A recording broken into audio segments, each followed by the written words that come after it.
മുസ്ലിങ്ങൾ അരക്ഷിതരാണെന്നാണ്, അതുകൊണ്ടാണെന്നാണ് റോബർട്ട് വാദ്ര പറഞ്ഞത്. അതെ അതെ അതിനകത്തൊരു പ്രശ്നം എന്താണെന്ന് വെച്ചാൽ, എനിക്ക് തോന്നുന്നത് അത് എത്രത്തോളം എൻ്റെ ഒരു തോന്നലാണ്. അതായത് ഒരു ചെറിയ കുട്ടി, ആൾ കുറച്ച് പ്രശ്നക്കാരനാണ്, ആൾ കൈക്കിട്ട് എടുത്ത് നമ്മളെയൊക്കെ എറിയും, അല്ലെങ്കിൽ വഴിയിലിരിക്കുന്ന ഒരാളുടെ തലയടിച്ച് പൊട്ടിക്കും. പിന്നെ അപ്പൂപ്പൻ അങ്ങോട്ട് പോകുമ്പോൾ പുള്ളിയുടെ മുതുകത്ത് എന്തെങ്കിലും എടുത്ത് എറിയും, കസേരയെടുത്ത് അടിക്കും. ഇങ്ങനെയുള്ളൊരു ഇത്തിരി പ്രശ്നമുള്ളൊരു കുട്ടി, അയാൾ ഭയങ്കര ടെററാണ്.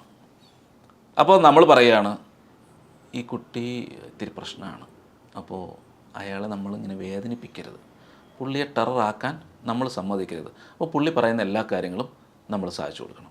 ഈ കുട്ടി ഇങ്ങനെയൊരു കുട്ടിയെ വളർത്തിയാൽ എന്തായിരിക്കും സ്ഥിതി? കൂടുതൽ അപകടമാവും. അതുതന്നെയാണ് ഇസ്ലാമിക ഭീകരവാദത്തിനും സംഭവിക്കുന്നത്. അതായത് മുസ്ലിങ്ങൾ എന്തോ ഒരു പ്രത്യേക വിഭാഗമാണ്, അവർ എന്തെങ്കിലും ചെറിയൊരു വികാരം വ്രണപ്പെടുമ്പോഴത്തേനും അവരെങ്കിലും ഭീകരവാദികളായി പോകുക എന്നുള്ള നറേറ്റീവ് എന്തുകൊണ്ടുണ്ടാകുന്നു? അത് ശരിയല്ലല്ലോ. അങ്ങനെ നമ്മൾ അതുകൊണ്ട് അവരോടൊന്നും പറയരുത്, അവർ പറയുന്നതെല്ലാം കേൾക്കണം. അല്ലെങ്കിൽ ഞാൻ ഉദ്ദേശിക്കുന്നത് വലിയ ഒരു മുസ്ലിം സമൂഹത്തെ അല്ല. ഈ ഭീകരരായിട്ട് നിൽക്കുന്ന ആളുകൾ അവർ പെട്ടെന്ന് വ്രണതഹൃദയരാവുകയും വളരെ പെട്ടെന്ന് തന്നെ പ്രശ്നം ഉണ്ടാക്കുകയും, അതുകൊണ്ട് മറ്റുള്ളവരെല്ലാം ഈ പറയുന്ന തീവ്രവാദികളെ പേടിച്ച് നിൽക്കണം എന്ന് പറയുന്നത് നടക്കുന്ന കാര്യമാണോ? അതുണ്ടാവില്ലല്ലോ.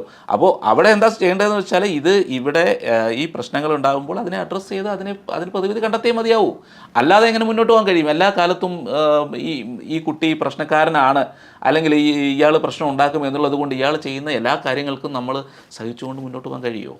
ഇല്ല, അത് കഴിയുന്ന കാര്യമല്ല.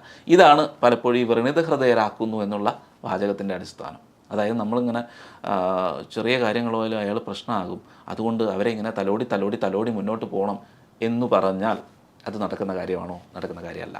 അപ്പോൾ അതുകൊണ്ട് ഭീകരവാദത്തിന് എതിരെ നമ്മൾ അതിനോട് കണ്ണടച്ചിട്ട് കാര്യമില്ല. ഇപ്പോൾ ഇന്ത്യ പാകിസ്ഥാൻ പ്രശ്നത്തിൻ്റെ അടിസ്ഥാന കാരണം എന്താണ്? പിറവിയുടെ സമയം തൊട്ടേ രണ്ട് രാജ്യങ്ങളായതും പിന്നെ മതത്തിൻ്റെ പേരിലാണ് രണ്ട് രാജ്യങ്ങൾ രൂപീകരിക്കപ്പെട്ടതെന്നുള്ളൊരു ആശയം ഒറ്റ വാക്കിൽ പറയാം, മതം. വേറെ ഒന്നുമില്ല.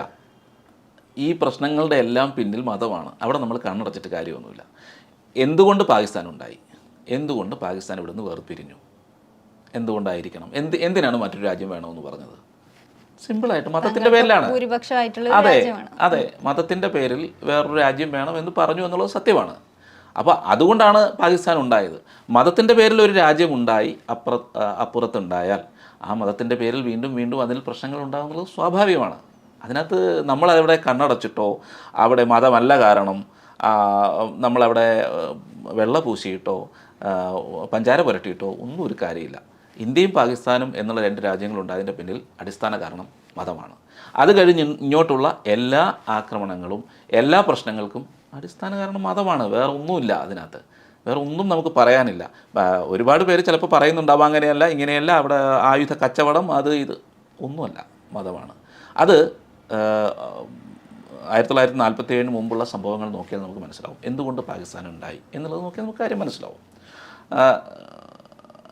ഒരുപാട് പുസ്തകങ്ങളുണ്ട്. ഇപ്പോൾ നമ്മുടെ മഹാനായ ഭീംറാവു അംബേദ്കറിൻ്റെ പുസ്തകങ്ങൾ ഉൾപ്പെടെ എന്തുകൊണ്ടാണ് പാകിസ്ഥാൻ ഉണ്ടായത്. അദ്ദേഹം പറഞ്ഞൊരു കാര്യമുണ്ട്, പാകിസ്ഥാൻ ഉണ്ടായ സമയത്ത് പൂർണ്ണമായും മതപരമായ അങ്ങോട്ടും ഇങ്ങോട്ടും ട്രാൻസ്ഫർ ഉണ്ടാകണമെന്ന് അദ്ദേഹം പറഞ്ഞത്. അതായത് ഇവിടുന്ന് എല്ലാ മുസ്ലിങ്ങളും പാകിസ്ഥാനിൽ പോകണമെന്നും പാകിസ്ഥാനിലുള്ള എല്ലാ ഹിന്ദുക്കളും ഇന്ത്യയിൽ വരണമെന്നാണ് അദ്ദേഹം പറഞ്ഞിരുന്നത്.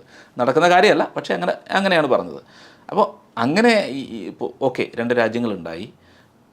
പിന്നെ ഈ രാജ്യങ്ങൾ ഒരേപോലെ മുന്നോട്ട് പോയിരുന്നെങ്കിൽ പാകിസ്ഥാൻ ഇന്ന് എവിടെ എത്തിയണേ? ഇങ്ങ് എത്തിയില്ലല്ലോ.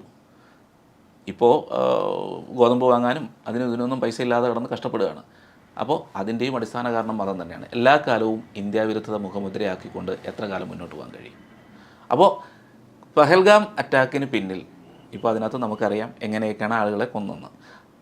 അത് പറയുമ്പോൾ അവരങ്ങനെ പറഞ്ഞിട്ടില്ല എന്നോ അങ്ങനെ ചിന്തിച്ചിട്ടില്ല എന്നോ അതിന് പിന്നിൽ മതമില്ല എന്നോ പറഞ്ഞിട്ട് യാതൊരു കാര്യവും